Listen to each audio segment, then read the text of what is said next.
ಕರ್ತನಲ್ಲಿ ಪ್ರೀತಿಯಿಂದ ಕರೆಯಲ್ಪಟ್ಟಂತಹ ಎಲ್ಲ ನನ್ನ ಸಹೋದರ ಸಹೋದರರಿಗೆ ಯೇಸು ಕ್ರಿಸ್ತ ನಾಮದಲ್ಲಿ ವಂದಿಸುತ್ತಾ ಡಿಸೆಂಬರ್ 7ಕ್ಕೆ ನೇಮಕವಾದ ರಾತ್ರಿಯಾಗಿದ್ದೆ.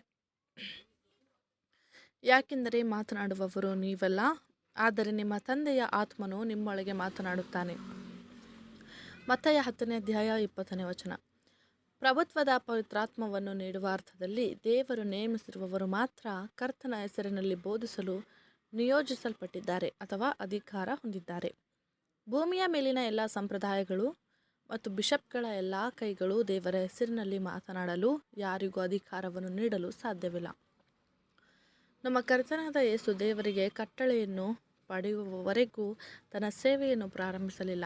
ಆತನ ಪ್ರತಿಷ್ಠೆಯ ಮತ್ತು ದೀಕ್ಷಾಸ್ನಾನದ ಆರಂಭದಲ್ಲಿ ಪವಿತ್ರಾತ್ಮವು ಆತನ ಮೇಲೆ ಇಳಿದು ಆತನನ್ನು ಅಭಿಷೇಕಿಸಿ ಆತನನ್ನು ಪ್ರತಿಷ್ಠೆಪಡಿಸಿ ದೀನರಿಗೆ ಶುಭ ಸಮಾಚಾರವನ್ನು ಸಾರಲು, ಮುರಿದ ಮನಸ್ಸುಳ್ಳವರನ್ನು ಕಟ್ಟಿ ಸೆರೆಯಲ್ಲಿರುವವರಿಗೆ ಸ್ವಾತಂತ್ರ್ಯವನ್ನು ಘೋಷಿಸಲು, ಕರ್ತನ ಅಂಗೀಕಾರದ ವರ್ಷವನ್ನು ಸಾರಿ ಹೇಳುವುದಕ್ಕೂ ದುಃಖವುಳ್ಳವರೆಲ್ಲರನ್ನು ಆದರಿಸುವುದಕ್ಕೂ ಪವಿತ್ರಾತ್ಮವು ಆತನ ಮೇಲೆ ಇಳಿದು ಬಂತು.